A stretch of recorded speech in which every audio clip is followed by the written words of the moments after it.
Okay, well, welcome everybody. Welcome to this council meeting on the 18th of May, Hobart City Council meeting. All of our elected members are present and it is being held virtually via a Zoom connection, and that's as a result of the COVID-19 pandemic. The meeting is being both recorded and live streamed right now on the City of Hobart YouTube channel. I would like to remind elected members that the usual meeting procedures do apply.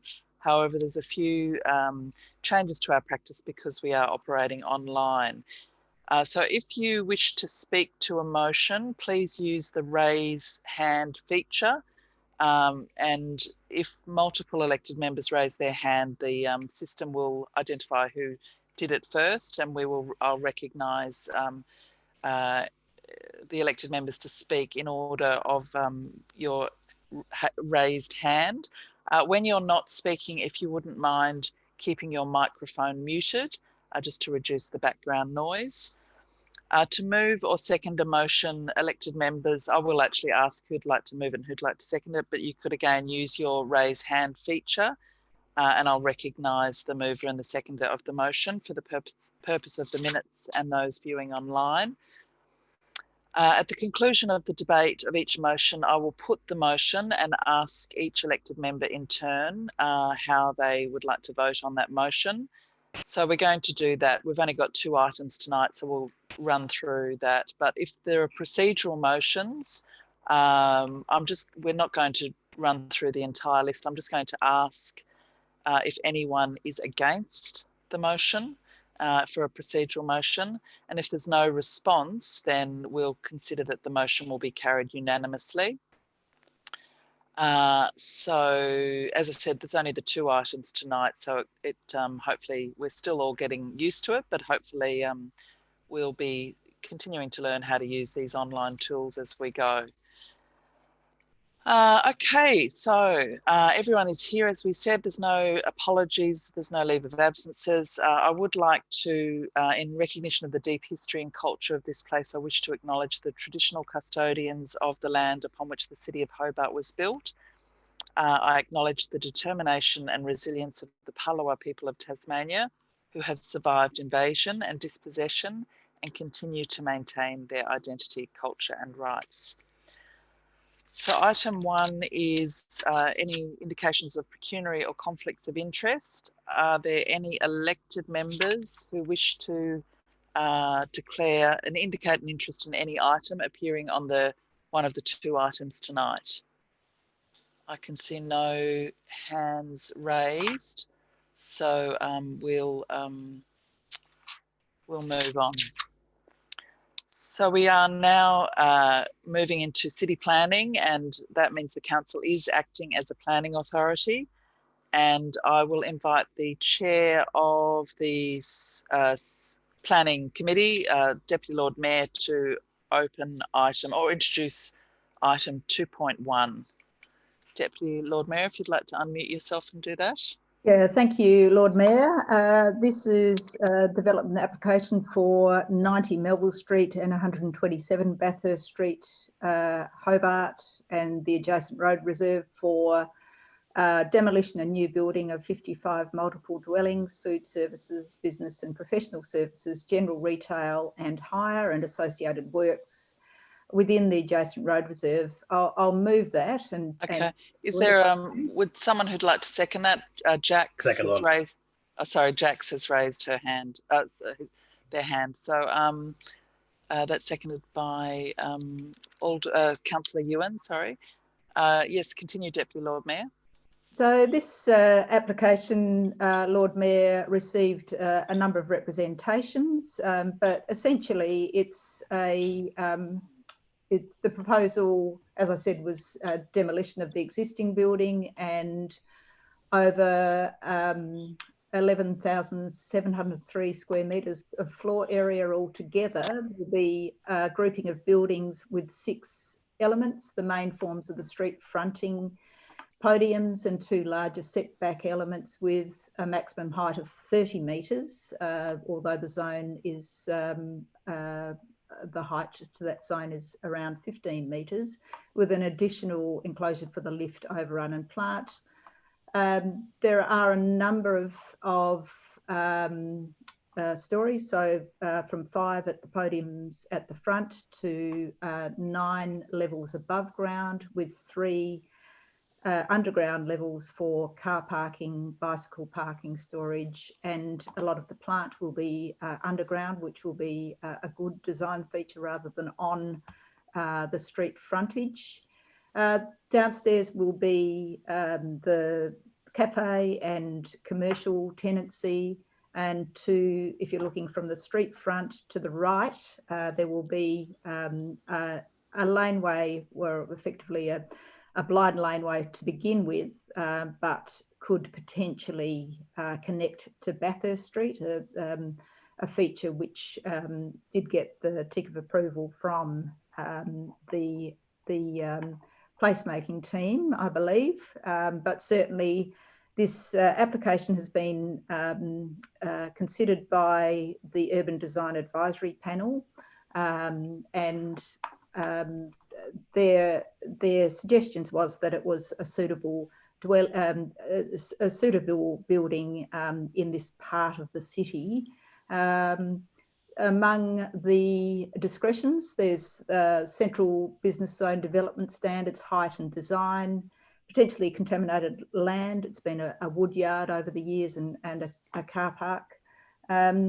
Road and railway access code, parking and access code, stormwater management code. But those things have been conditioned, and it was felt that subject to these conditions, it's recommended for approval. Thank you, Deputy Lord Mayor. Would anyone like to speak to this? Can't see any hands up. No one to speak to it. Well, I will put that then, and I'm going to go around to each elected member, because this is a planning matter and we want to be sure we've got the vote correctly. So, Deputy Lord Mayor, how would you vote? In favour, Lord Mayor. Alderman Zuko? In favour, Lord Mayor. Alderman Briscoe?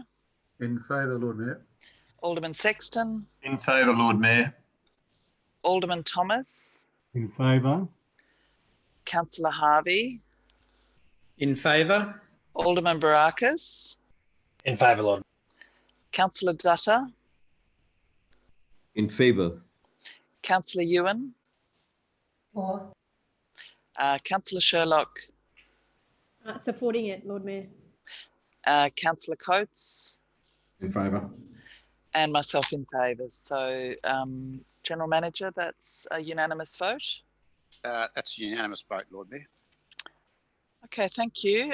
We're now moving on to item 2.2, and I'll invite Deputy Lord Mayor to again move this. And if there's a seconder, they can raise their hand and we'll recognise it. Seconded by Councillor Sherlock.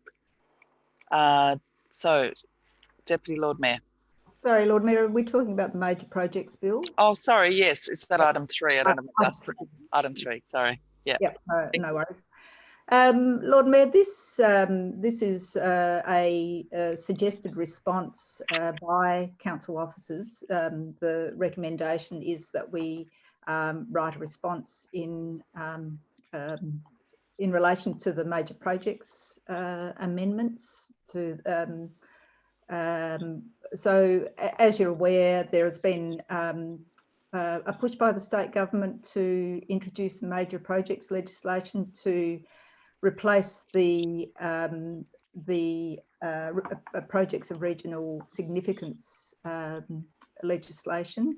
And back in on the 22nd of January 2018, the council resolved that it sees no need for the draft bill to amend the Land Use Planning Approvals Act and the Environmental Management and Pollution Control Act to introduce a new major projects assessment process. And the key issue identified with the bill is in relation to the eligibility criteria for declaration of major projects and the fact that they are open to a wide interpretation based on the opinion of the Minister. As we've seen with the projects of regional significance, I don't know that there's been much certainty for both proponents and the wider community. It certainly hasn't been taken up as an option. And whilst this major projects legislation probably looks to try and improve that, it is recommended by the officers that there are still some quite large gaps in the improvement, we could say, so this really is recommended that that it is not required. Should the state government go ahead with their reforms in relation to this, then there are some suggested changes, because as operators, councils are not included in some of the things that they should be doing. So there's some clarification that is required, and it's felt that we should just write and suggest that some of these concerns don't really support an improvement in the process. Thank you, Deputy Lord Mayor. So if there's anyone would like to speak to this, would you like to raise your hands? Anyone want to speak to it? Okay, I have no one speaking to it, so, oh, no, I do. Okay, I think Alderman Barakis was first. Alderman Barakis, you'd need to unmute yourself. Oh, apologies, yeah. Lord Mayor, I'll just say that I won't be supporting the motion because I don't agree with the substantial recommendation by the officers. That said, I do agree with the recommendations made by the officers that should this go ahead, there were some operational recommendations. So I would have that on the record that those recommendations I think do contribute to would actually help improve the legislation. Substantially, though, I think that the legislation is necessary. It's something that I've been calling for publicly for quite a while, since last year. I think we've seen quite a few times already that the larger planning items that come in front of Hobart, but also the larger planning items that come in front of many of the other councils do or have turned into media circuses with lobbying on both sides. In fairness, it's not just a one-sided thing. But you know, when we're told from day one, when we all get elected, first thing you need to do when the Lord Mayor or the Mayor says we're operating as a planning authority, we're not supposed to be taking these matters and looking at them from a political standpoint. We're supposed to be looking at them as a planning authority. So having these political pressures placed in the media, placed in hundreds of representations, and many of the times representations aren't actually made based off planning considerations. They're based off of emotive or political arguments. These are things that we're told from day one we're not supposed to really be taking into consideration. That would be something that this major project reform would take the heat out of that, because it'd remove the ability for people to make, or for groups to make, concerns that aren't planning considerations. They would still be able to raise concerns that are relevant under the planning scheme, but not stuff that has is in addition to that. Secondary, I think the other factor is when we have large developments like the Welcome Stranger, like the hospital in Newtown, like we'll ultimately see with the cable car, the council is almost a redundant step in this process, because if the council votes to approve something, it's inevitable that the opponents or the people who are making representations are going to appeal it. If the council rejects it, it's inevitable that the applicant's going to appeal it. So it's a whole step. It's a whole lot of community heartache. It's a whole lot of council time and resources that are going into something that isn't actually adding anything to the process. It's just extending it and just extending all that heartache and extending all this effort. So this is an attempt to streamline the process. I think it's a good step. I think it's a necessary step, especially given the situation that our state's in. I think we should be doing things to streamline the process while still ensuring that we have appropriate checks and balances. I will note there has been quite a bit of misinformation about this bill. No, the bill doesn't actually remove the right of people to make representations. The public isn't taken out of the picture, regardless of some of the assertions that have been made.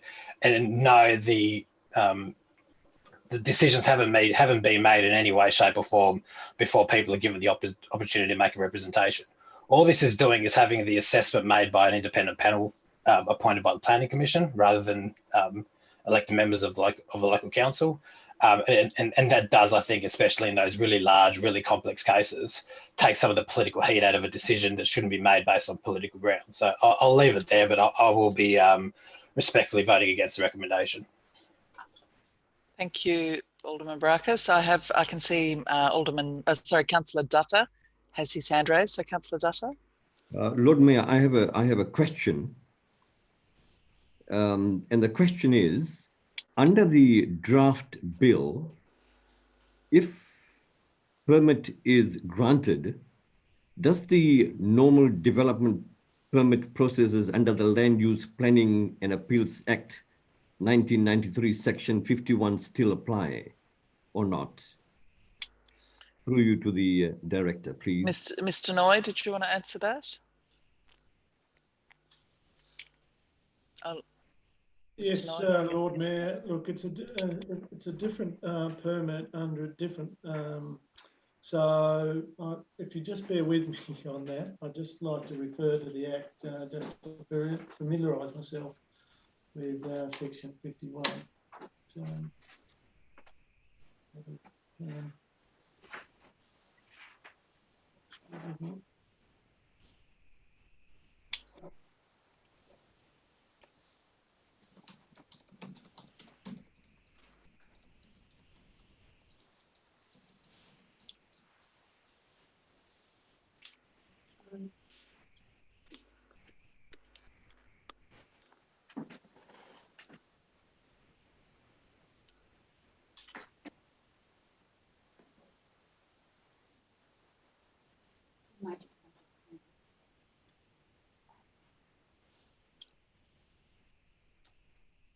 Yeah, so it's not a permit. It's not a permit pursuant to section 51. It would be a permit pursuant to the 60 ZZM. So no, it's not a permit pursuant to section 51. Just a follow-up question then. So therefore the answer is no, it won't apply. Yeah, that's my understanding. Thank you. So Councillor Dutta, is that all you wanted to do, ask a question, or did you want to speak? I will speak a little later if there's no one else. I can't see any other hands, so I'm going to put the motion unless you've got... I will speak then, thank you. Okay. All right. I take the points made by Alderman Barakis. I think some of the observations we have all made is that the draft bill has generated a lot of public concern, a public interest, debate and discussion. And there has been quite a coverage in the Mercury and in the media with regards to this. And I think if you are honest with ourselves, we'll be able to say, yes, there are diametrically opposed views on this. But I am reminded of what the minister said to us, the planning minister, in the Mercury article. And I quote that what everyone should do is to know the facts and not the myths. In this regard, I want to make 3 points. Point number one, that this is a very critical bill. It is a critical legislation. And there are a number of facts or clauses or sections that I want to simply pick out. And because of time, I am only going to highlight some of them.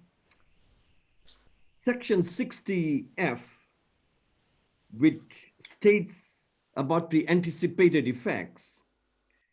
For example, it states the economic, the social, the environmental and health effects that it can have as far as the development is concerned. But there is no mention of the cultural and spiritual effects on the indigenous or the first people of this country. However, I might add that in the draft bill, section 60B speaks of the Aboriginal Heritage Act, and maybe it will be able to take that in, but it does not specify quite clearly and categorically with regards to the impact and the effects it might have on their culture. Fact number 2, section 60K, talks about the eligibility criteria. And if you look at the eligibility criteria, there's 6 of them. And you only need 2 out of the 6. And all of them are very general and they are very broad. How can it be measured, one can ask? There is no quantitative measurement that is stated in the eligibility criteria. Fact number 3 is this.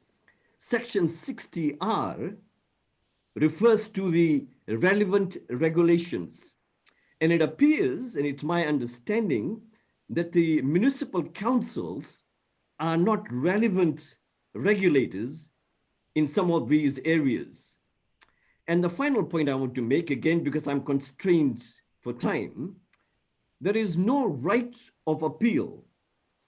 If the panel, which is composed of 3 members, and they can extend it to 5 by co-opting another 2, and if this panel makes a wrong decision, there is really no avenue for an appeal. So the right of appeal is taken away. However, the only right of appeal is to the Supreme Court, which is based on law, and it is a very expensive exercise. Now, these are facts. These are not myths. The second point I want to make is this, that there are a number of community concerns, and they are genuine, and we need to take heed of the community, because under section 21A and B, we as elected members do represent our community and their interest. And some of the concerns are as follows, and I'm going to limit it. There is a concern that there is too much power given to the unelected panel of 3. 30 seconds, Councillor Dutta.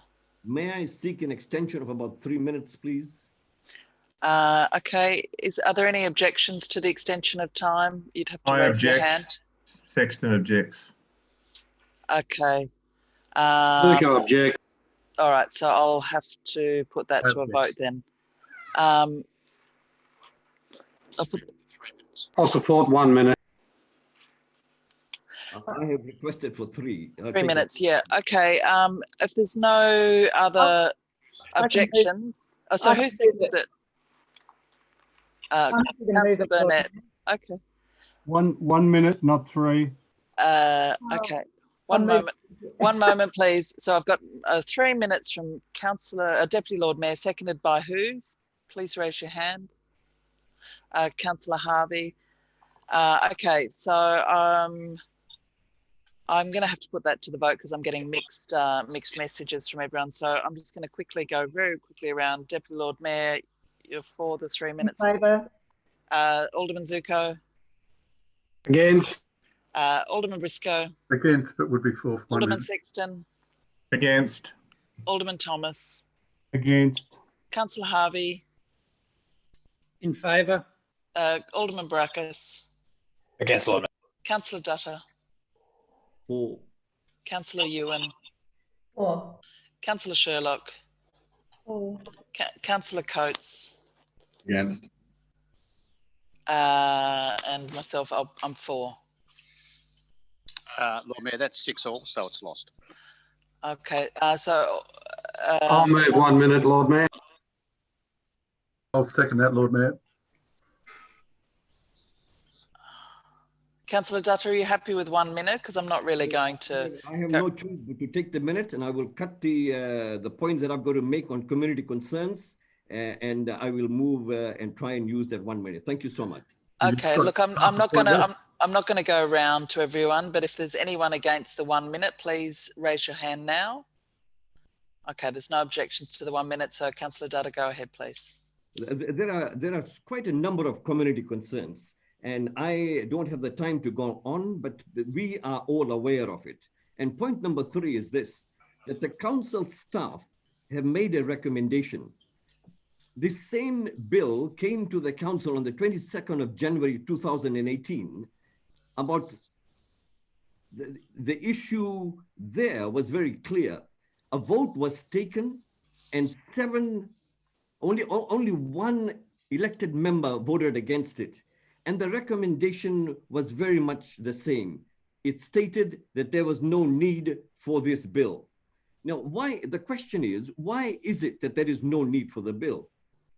It is no need because it's not necessary. The current processes satisfies the requirement. The staff who are experts are saying to us, there is no need because it is unwanted, it is superfluous, because the current process provides certainty. 30 seconds, Councillor Dutta. And my conclusion is this, that the current process is quite legitimate, it is quite powerful. We need to listen to the people. And it is my view that there is a greater transparency and accountability if we are responsible as elected members to the people. Thank you. And I will not support this. Can I just get a clarification? He's not going to support the motion to, I just want to clarify. He's not going to support the motion that's before us? Councillor Dutta, just a point of clarification. I didn't use the word motion. Okay, thank you. I think Councillor Dutta is going to support the recommendation, it seems, for the submission as per the staff's recommendation, as I understand it. I've got a hand up from Alderman Zuko. Yes, Lord Mayor, I've got 3 things, Lord Mayor. Councillor Dutta is absolutely correct. There is no need for this bill. And the facts are, I have supported the reduction of councils from 29 to 5, and based on what I just heard from Councillor Dutta, it reinforces my position for that to happen. That's why I really don't support the bill. And the third thing, Lord Mayor, is I've also supported for the implementation of an independent planning authority to consider planning applications that are not delegated to staff.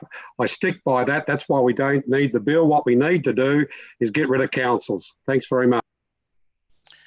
Okay, if there's no further discussion, I'll ask Deputy Lord Mayor to sum up. Do you want to sum up, Deputy Lord Mayor? Yeah, thank you, Lord Mayor, and I appreciate the comments that have already been made. I'd like to just point out that we are representatives of our community, and this bill would reduce the impact of our representation as members of a development authority to be able to make decisions. Whilst there is a process that has been said that it will take away that right of appeal, whilst people will be able to lodge representations. We are fortunate usually when we're not in the middle of a pandemic and with emergency powers given to the GM, we usually do hear our community's concerns at planning committee meetings, and that will be taken away. So too, the right of appeal, as Councillor Dutta has so eloquently suggested, that right of appeal will be taken away. It's only on matters covered by the Judicial Review Act that would be able to be appealed on points of law. And councils aren't recognised as regulators.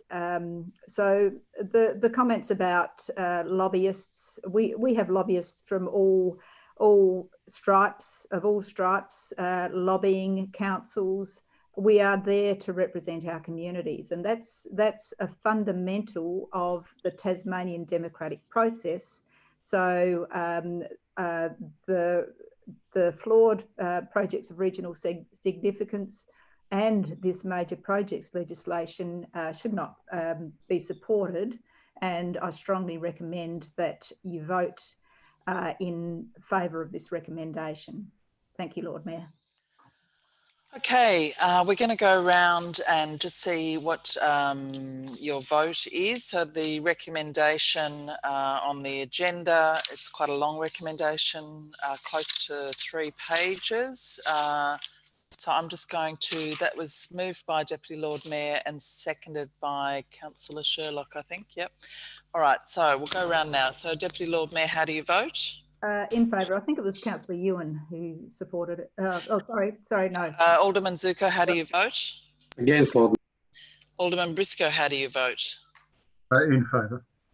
Alderman Sexton, how do you vote? In favour. Alderman Thomas, how do you vote? Against. Councillor Harvey, how do you vote? In favour. Alderman Baracus? Against, Lord Mayor. Councillor Dutta? In favour. Councillor Ewan? For. Councillor Sherlock? For. Councillor Coates? Against, Lord Mayor. And myself, I'll vote for the recommendation. So General Manager? Lord Mayor, that's carried 8 votes to 4. Okay, so that is the final item on our agenda tonight. Quite a quick one tonight. We will be, this was a special meeting. We'll be having a full council meeting 5 o'clock next Monday. So thank you all for your attendance, and we'll see you again next week. Thank you, everyone. Thank you. Good night, all. Good night. Bye. Thank you very much. Good night. Good night. Right. See you next week. See you.